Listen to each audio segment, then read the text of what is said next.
오늘도 예배 자리에 나오신 여러분들을 주님의 이름으로 축복합니다. 우리 앞뒤 자유에 계신 분들과 인사를 나눕시다. 참 반갑습니다. 함께 예배드리니 힘이 납니다. 한번 축복의 말을 건넵시다. 당신은 하나님의 자랑입니다. 예, 자랑으로 가득한 분들이 함께 모여 예배를 드리니 얼마나 기쁘고 행복한지 모릅니다. 우리 가족들에게도, 그리고 믿는 우리 성도들 속에서도 부족하고 연약한 면이 있어도 하나님이 사랑하시고 자랑스럽게 여기시는 하나님의 백성인 줄 깨달아 또 존중하고 또 이렇게 함께 또 축복하며 또 지내는 그러한 아름다운 또 사랑의 공동체가 되기를 바랍니다. 오늘 말씀을 통해서 삶을 변화시키는 믿음의 열정이라는 제목으로 함께 말씀을 나누고자 합니다.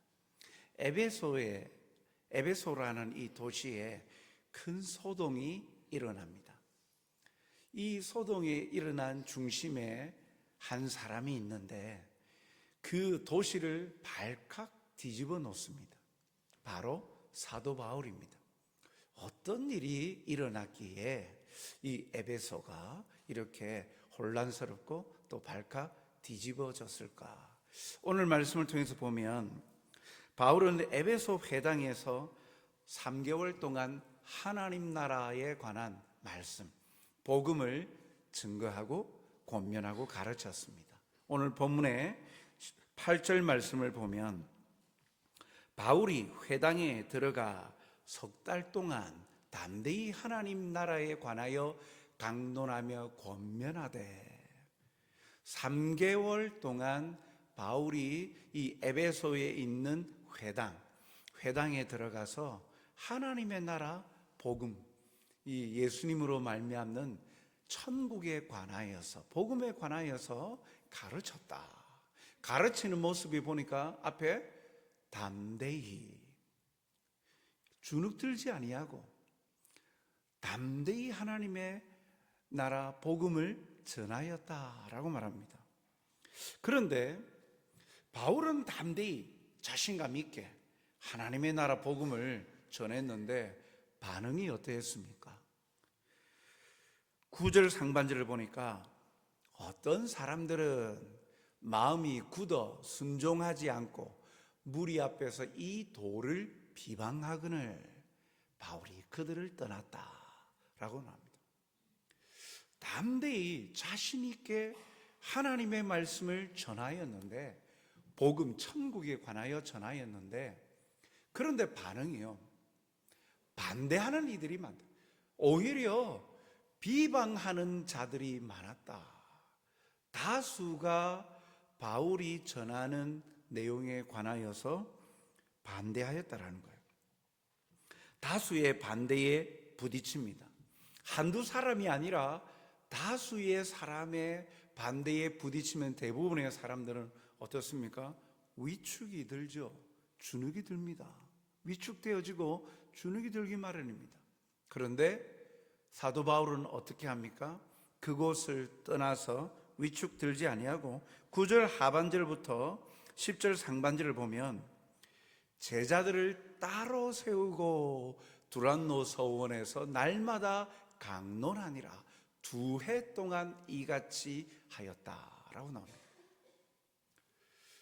위축이 되고 주눅이 들어서 이곳에서 천국에 관하여 말하였다가는 큰일 나겠다, 그렇게 생각하지 아니하고 회당에서 자리를 옮겨서 두란노 서원이라는 곳에 가서 2년 동안 이 복음에 관하여 가르칩니다. 그리고 제자들을 또 세웁니다.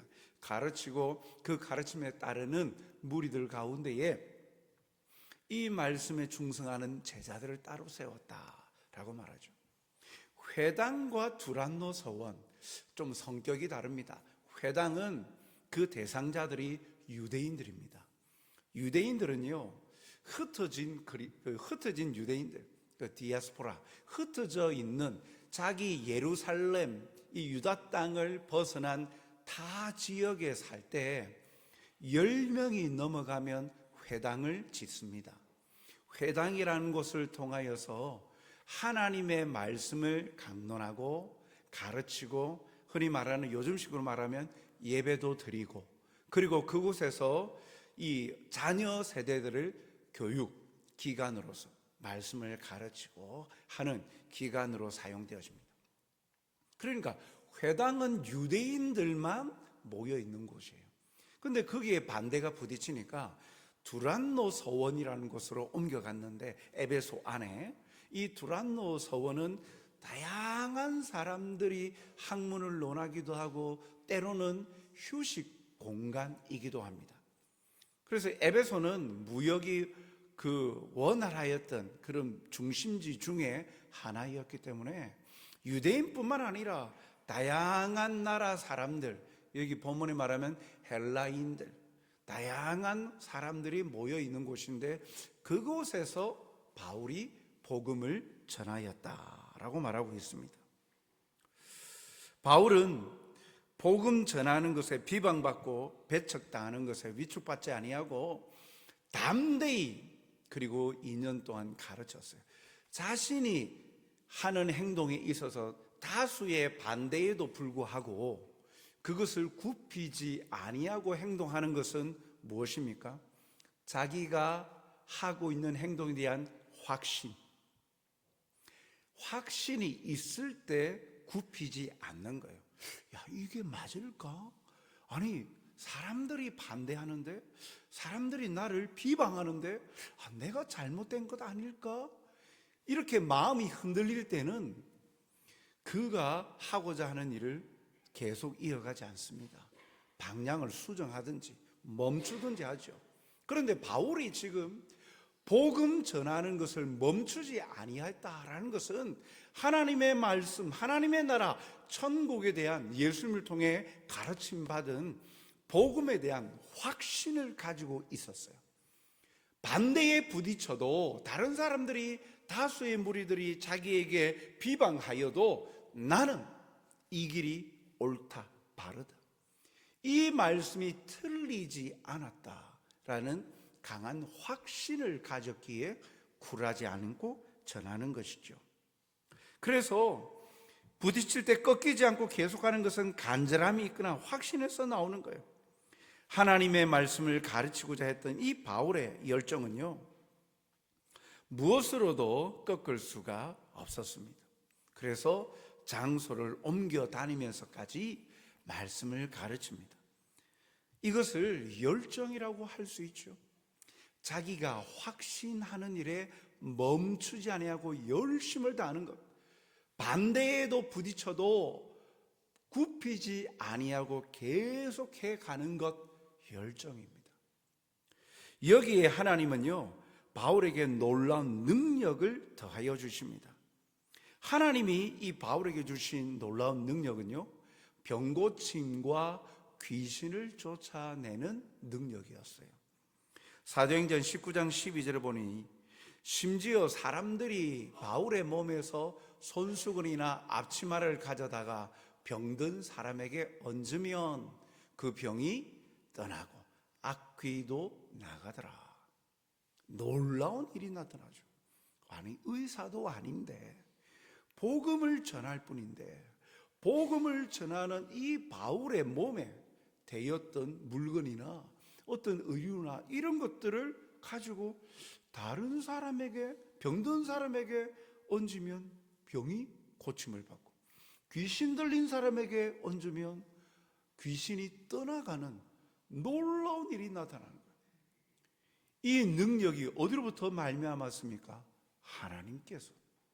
바울에게서 나온 모습으로 보이지만 하나님께서 복음의 확산과 말씀의 진리됨, 거짓됨이 없는 참됨을 나타내시려고 하나님의 능력을 바울에게 더하여 주신 거예요. 이 말씀이 없는 그냥 이 능력만 나타났다?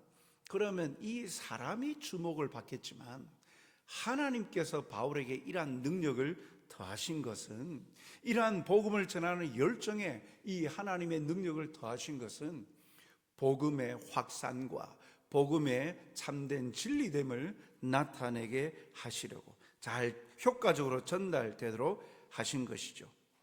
하나님은 이와 같이 필요한 상황에, 환경에 적절한 은혜와 더불어서 능력을 더하여 주십니다. 오늘 이 시대에도 마찬가지예요. 필요하다면 기적과 같은 일들이 복음이 전하여지는 곳에 나타난다는 거예요. 필요하다면.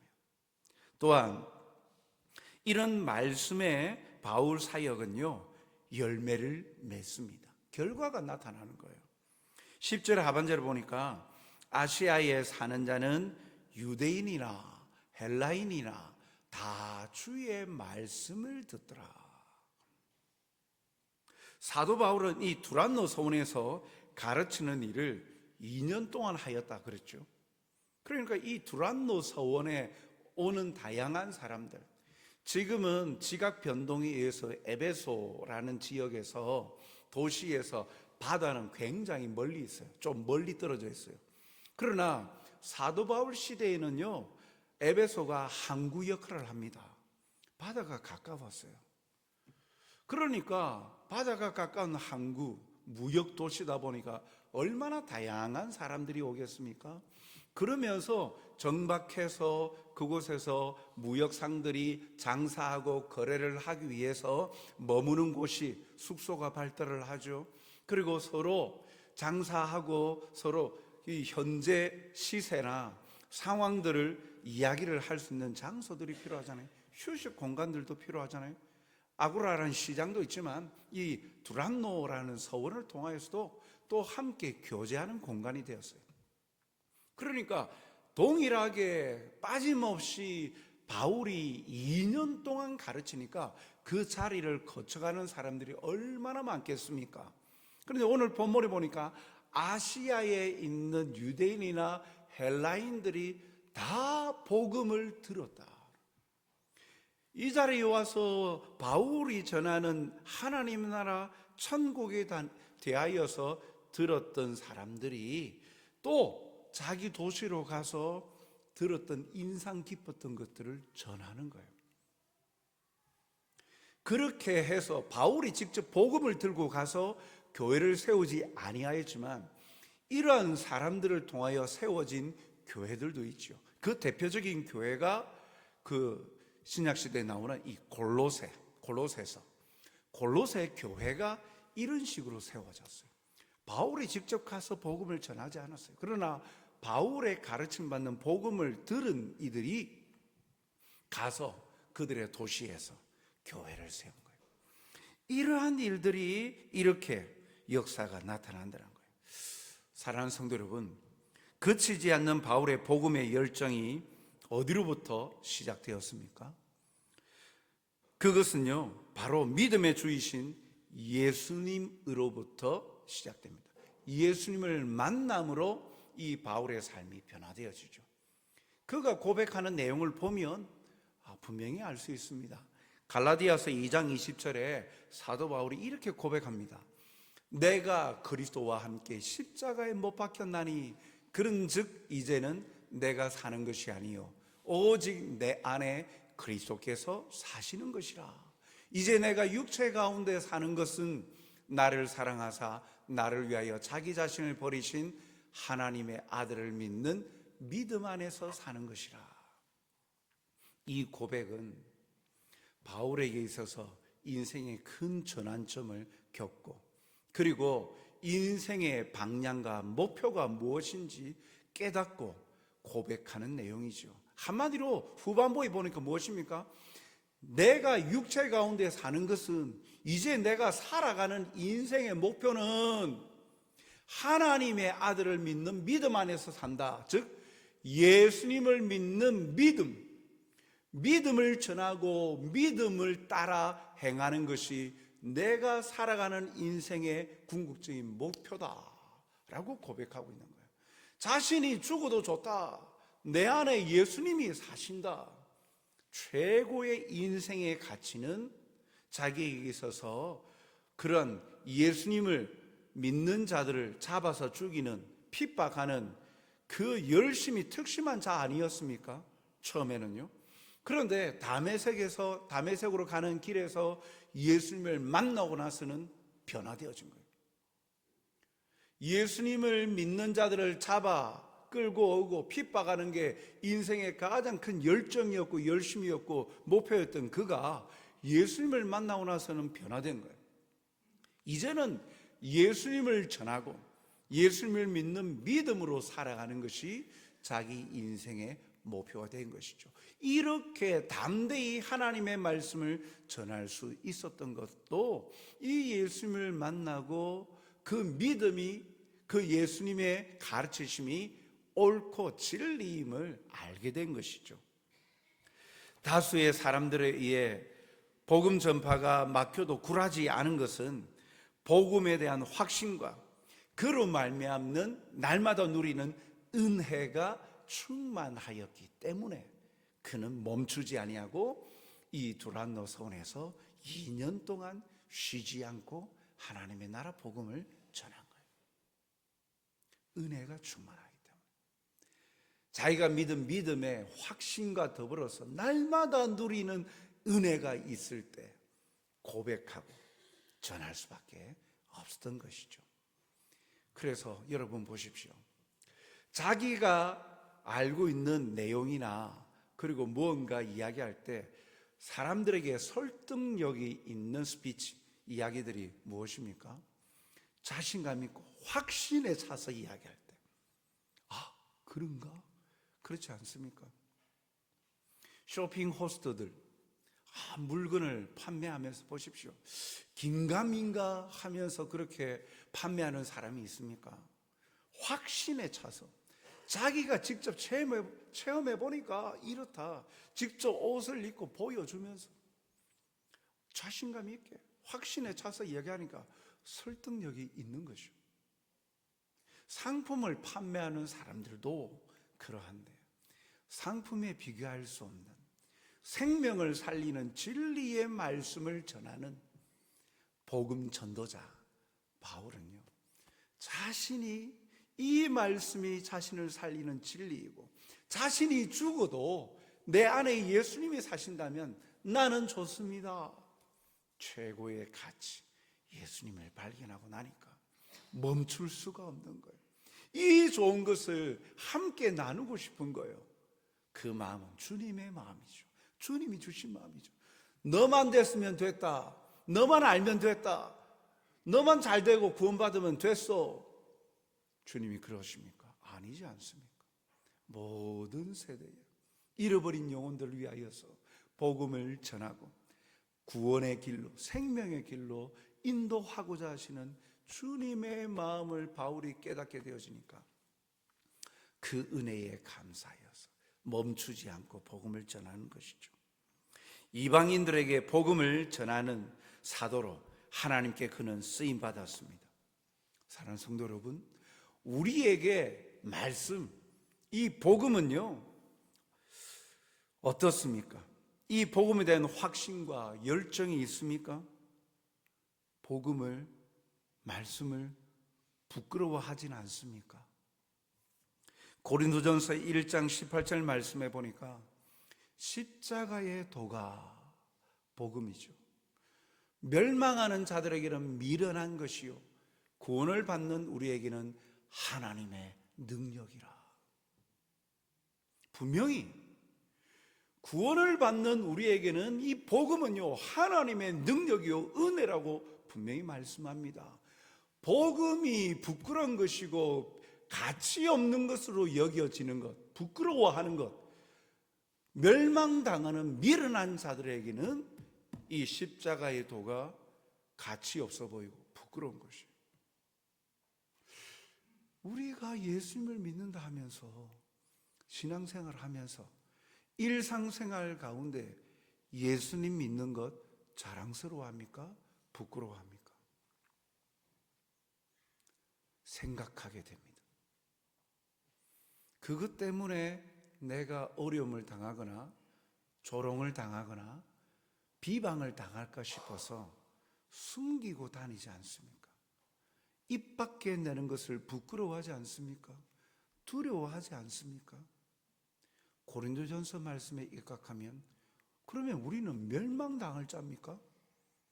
미련한 것으로 여깁니까?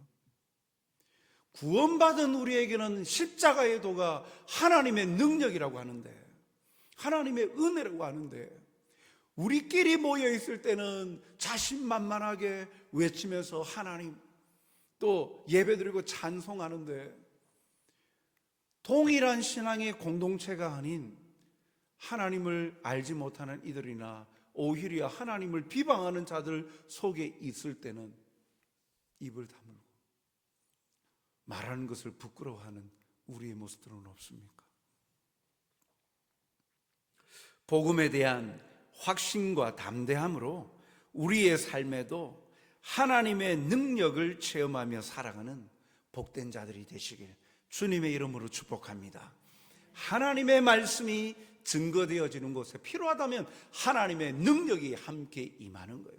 그런데 우리가 스스로 부끄러워하고 우리가 복음의 가치를 평가절하시켜버리고, 그러니 우리 속에 하나님의 능력이 나타날 수가 없어요. 우리가 만물을 닫고 있는데 하나님의 은혜를 누리지 못하는 거예요. 그러면서 신앙생활을 평가하는 거예요. 별 것 없다, 무가치하다. 참 어리석은 거예요. 이 놀라운 능력이 바울을 통하여서 보여주는, 바울에게만 특별하게 나타납니까? 아닙니다. 지금 이 시대에도 하나님은 살아 역사하시는 거예요. 에베소가 소동이 일어납니다.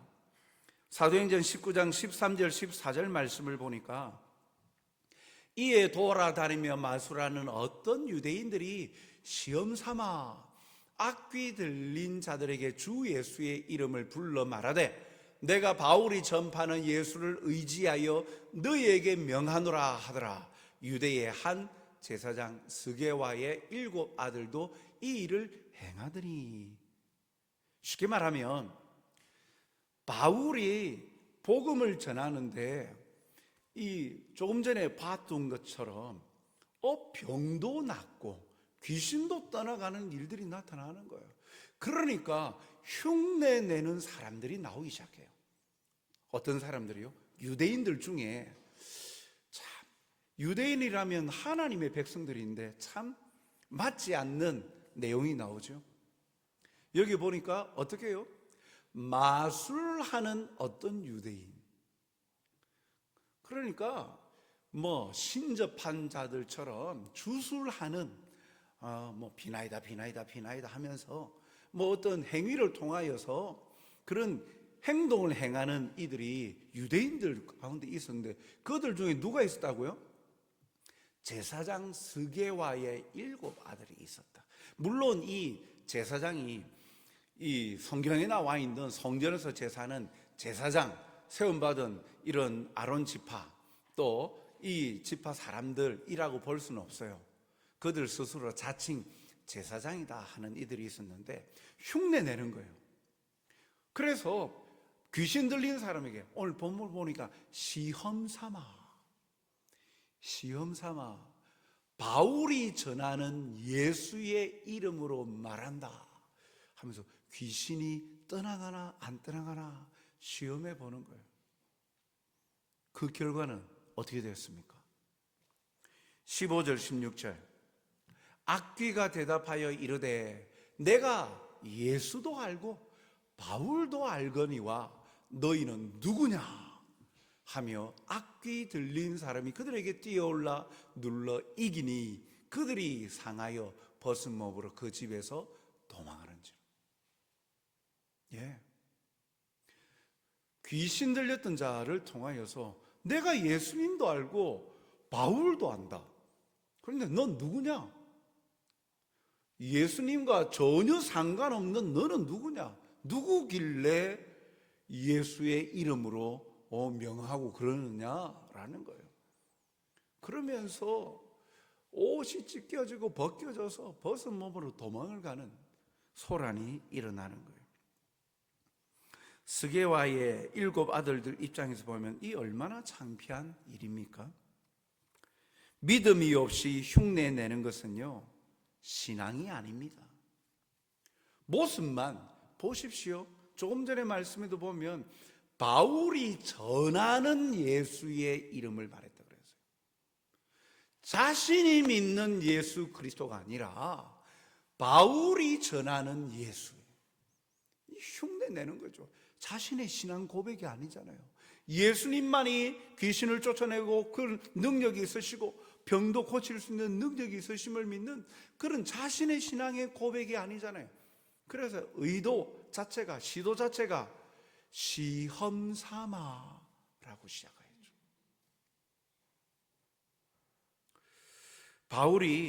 바울에게 하나님이 주신 능력은요, 흉내낼 수 없는 거예요.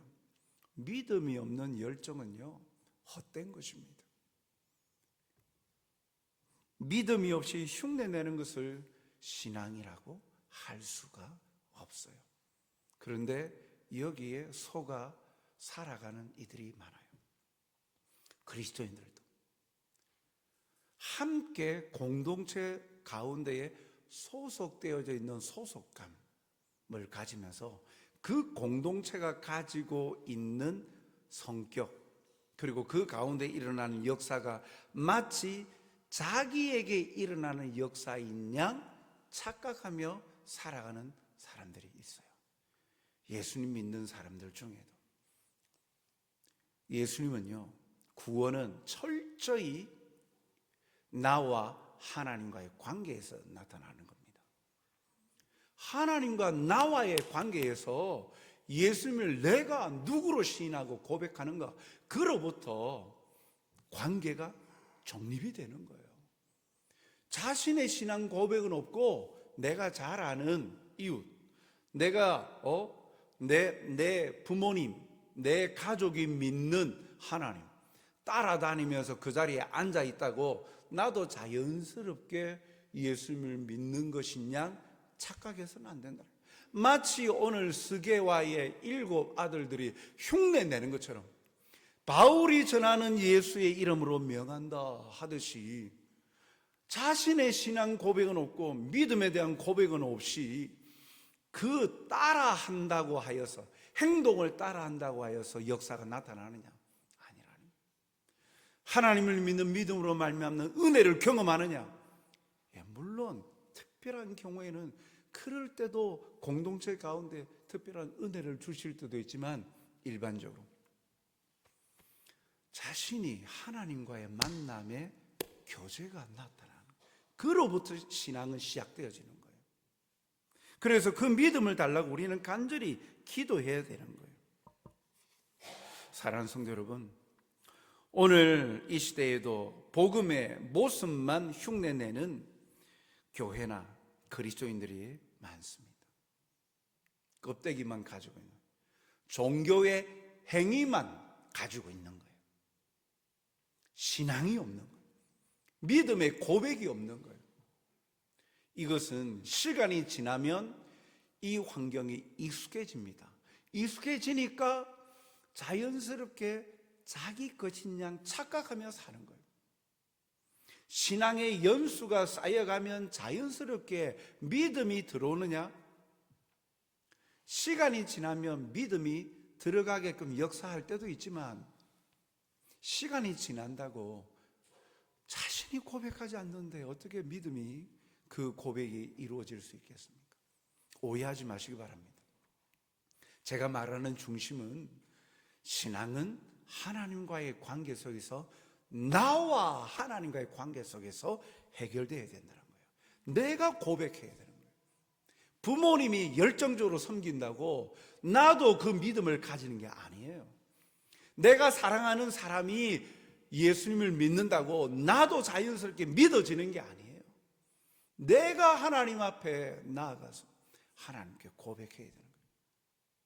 이것이 해결함을 받아야, 이러한 관계가 이어져야 비로소 하나님의 은혜와 사랑을 본인이 직접 체험하고 누리게 되어질 때 참 신앙의 재미와 즐거움을 맛보게 되는 거죠.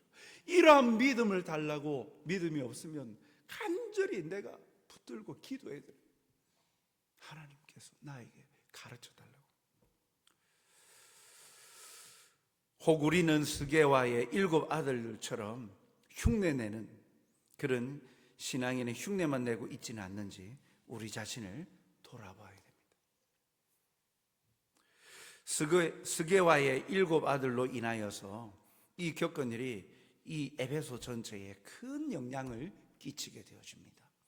어떤 일이 나타나느냐면 17절에 보니까 에베소에 사는 유대인과 헬라인들이 다 이 일을 알고 두려워하며 주 예수의 이름을 높이고. 너무너무 비교가 되는 거예요. 아니, 하나님의 나라 복음을 전하는 바울은 그 능력이 그런 기적과 같은 능력과 말씀의 그런 능력들이 나타나는데 비슷하게 행동한 유명한 그 지역의 유명한 제사장 스게와의 7 아들들도 유명했어요. 그런데 그들 마술을 행하는 유대인들이 그렇게 따라서 했는데 안 되더라는 거예요. 차이점이 나온 거죠. 흉내 낸다고 되는 것이 아니구나. 이건 바울을 통하여서 진정 하나님이 어떤 분이시고 그가 전하는 예수님이 어떤 분이신지 분명히 깨닫게 되는 거예요. 그래서 거기에 그 일로 인하여서 함께 모여 있었던 사람들, 그리고 에베소에 찾아왔던 헬라인들도 유대인들도 다 예수님의 이름을 높이는 거예요. 에베소에 사는 그 일을 인하여서 두려워하며 주님의 이름을 높입니다. 예수님이 맞구나. 예수님이 살아계신 하나님의 아들이 맞구나. 예수의 이름으로 명하여서 그 귀신이 떠나가고 병도 낫고 하는 거 보니까 예수님이 바울이 전하는 대로 하나님의 아들이 맞구나. 메시아가 맞구나. 그래서 그 예수님을 높이는 거예요. 그리고 예수님을 높일 뿐만 아니라 삶의 변화가 나타나요. 18절에 보니까 믿은 사람들이 많이 와서 자복하여 행한 일을 알리며. 놀라운 일이 나타납니다. 왜 놀라운 일이냐면 믿은 사람들이 와가지고 자신들이 행한 잘못을 자복했다. 쉽게 말하면 회개 운동이 나타난 거예요. 제가 이런 잘못을 범하고 살았습니다 라고 이야기하는 거예요. 믿은 사람들이 와서 행했던 것, 자복하여 행한 일을 말한 것, 그러면서 무엇입니까? 19절을 보니까 또 마술을 행하던 많은 사람이 그 책을 모아가지고 와서 모든 사람 앞에서 불사르니 그 책값을 계산한 즉 은 5만이나 되더라. 여기에 믿은 사람들, 하나님을 믿는다 했던 유대인들 중에 하나님을 믿는다 했던 그런 하나님의 백성이요 했던 사람들이 와서 고백하는데 자복하는 거예요. 양다리 걸치고 있었던 거예요. 마술을 행하던 유대인들 중에 제사장 스게와의 7 아들들도 있었다잖아요. 에베소 지역에는요, 유대인으로서 하나님의 백성이다 말하면서도 하나님의 말씀대로 율법의 가르침 대로만 살지 않고 그 헬라 이방 땅에 행하는 주술을 행하고 마술을 행하며 그렇게 하는 일에도 마음을 주었다는 거예요. 하나님만이 유일한 참신이라고 고백하면서 하나님만을 믿은 게 아니라 하나님도 믿고 또 그 에베소에는 아데미 여신, 그리고 지금도 에베소에 가면 신전이 많아요. 헤라클레스를 섬기는 것, 그 다음에 로마 황제 신전도 있고요. 신전이 많은 도시예요. 이 로마 통치하던 시대에 그 큰 도시들을 가면 대부분 신전이 참 많습니다. 그런 문화이다 보니까 다양한 신들을 접하면서 신들의 이름으로 주술을 행하고 마술을 행하며 살았다는 거예요. 많은 믿은 사람들이. 그런데 이 일로 인하여서 자신들이 헛된 것을 믿고 있었구나. 오직 유일하신 하나님, 하나님의 아들 예수님을 믿어야 진정 우리가 살 수 있구나 하는 것을 깨닫고 찾아와서, 많은 믿은 사람들이 찾아와서 자복하여서 자복하고 자신의 행한 일들을 말하고 있는 거예요. 그리고 마술 범한 사람들이 와가지고 자기가 사용했던 주술책, 마술책 이런 것들도 다 버리는 거예요. 귀하게 갑옷처럼 그 마술 행하면서 생계를 이어가지 않았습니까? 그냥 마술만 행했을 거예요. 그러면서 조금 있으면 돈 받았죠. 그렇게 돈을 받았는데, 그래서 자기만의 노하우, 자기만의 이 주술책, 이런 것들이 갑으로 또 가지고 있기도 하지 않겠습니까? 그런데 자신에게 귀한 가치였던 그것을 내어놓았다. 그게 은 5만이 되었다. 요즘식으로 생각하면 이 한 드라크마가 요즘 시대 한 노동자의 일일 그 노동값인데, 예를 들어서 일일 노동자가 벌 수 있는 것 기본적으로 10만 원이라 하자. 그렇게 계산한다면 은 5만은요 50억이나 되는 그 규모의 큰 돈입니다. 그거 다 불살라 버렸다는 거예요. 즉 이들에게 귀한 가치로 여겨졌던 것이 복음 앞에서 하찮은 것이 되어버렸다. 그들이 발견한 것, 돈이 되어지고 자기의 생계를 이어주는 이 마술책들이 이제는 복음 앞에서는 무가치한 것이 되어버렸다는 거예요. 오히려 이들에게는 복음이 최고의 가치, 예수님이 자기 인생의 최고의 가치임을 발견하고 되니까 무가치한 것을 버리고 그렇게 나가는 거예요. 그리고 그로 인하여서 20절에 보니까 이와 같이 주의 말씀이 힘이 있어 흥왕하여 세력을 얻으니라. 말씀에 대한 힘이 있다.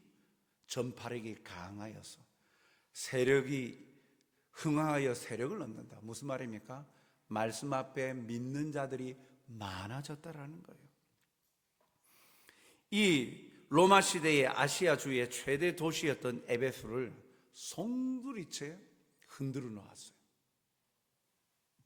복음, 바울이 전한 복음으로 말미암아 하나님의 말씀으로 말미암아 이들의 삶을 변화시켜 버린 거예요.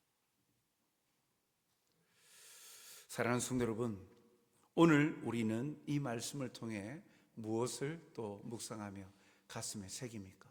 오늘 우리는 어떻습니까? 우리는 이 세상을 복음으로, 믿음으로 변화시키고 있습니까? 아니면 오히려 양다리 걸치고 있었던 마술 행하는 많은 믿은 자들, 유대인들과 같이 이곳에도 기웃, 교회도 기웃하고 절에도 기웃하고 점집에도 기웃하고 비나이다 어디에든 걸려라, 어디에든 하나 걸리겠지. 그런 식으로 마음을 양분화하고 있지는 않습니까? 오늘 우리에게 분명히 말씀하십니다. 진정한 이 온 우주 만물의 주인 되시고 참 주인이 누구이신지 분명히 말씀하죠. 흉내 내는 것으로 말미암아 하나님의 은혜와 역사를 체험할 수 없습니다. 분명한 우리의 신앙의 고백, 진리 대신 하나님의 말씀의 가르침에 따르고 순복할 때 하나님께서는 능력을 더하여 은혜를 더하여 주심을 우리에게 말씀하여 주십니다. 예수님을 믿는 우리가 선한 영향력을 끼침으로써 세상을 변화시켜 가길 오늘 하나님 우리에게 요구하고 계신다는 사실이죠.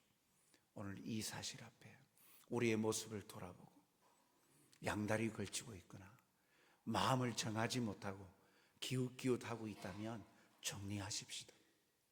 그리고 하나님 앞에 자신의 믿음을 확고하게 해달라고 하나님을 의지하며 나아가 보십시오.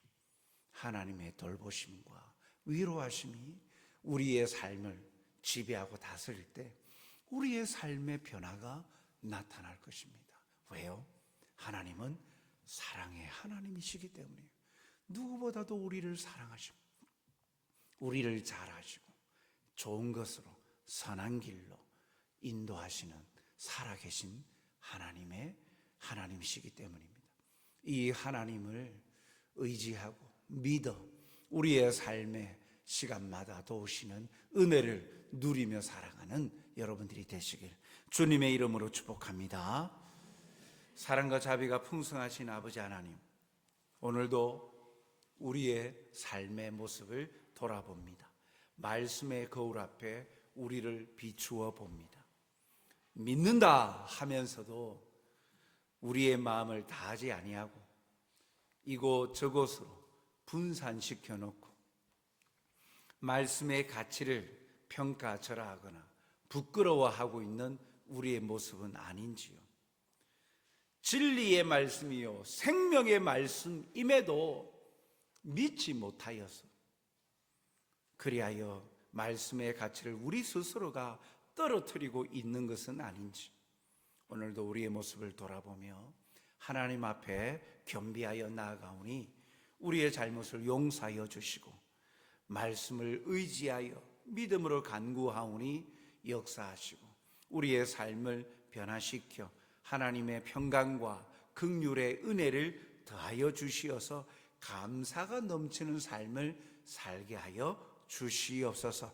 사랑을 마음껏 누리며 살게 하여 주시옵소서. 주의 바다 같은 은혜를 매 순간순간 경험함으로 담대히 이 땅 가운데에서 굴하지 아니하고 살아갈 수 있는 용기를 얻게 하여 주시옵소서. 어느 때보다도 살아 역사하시고 나의 손을 놓지 아니하시고 붙들고 나아가시는 하나님 아버지의 선한 손길을 경험하며 의지하고 나아가는 믿음의 용사들이 되게 도와주시옵소서. 감사하오며 예수님 이름으로 기도하옵나이다. 아멘.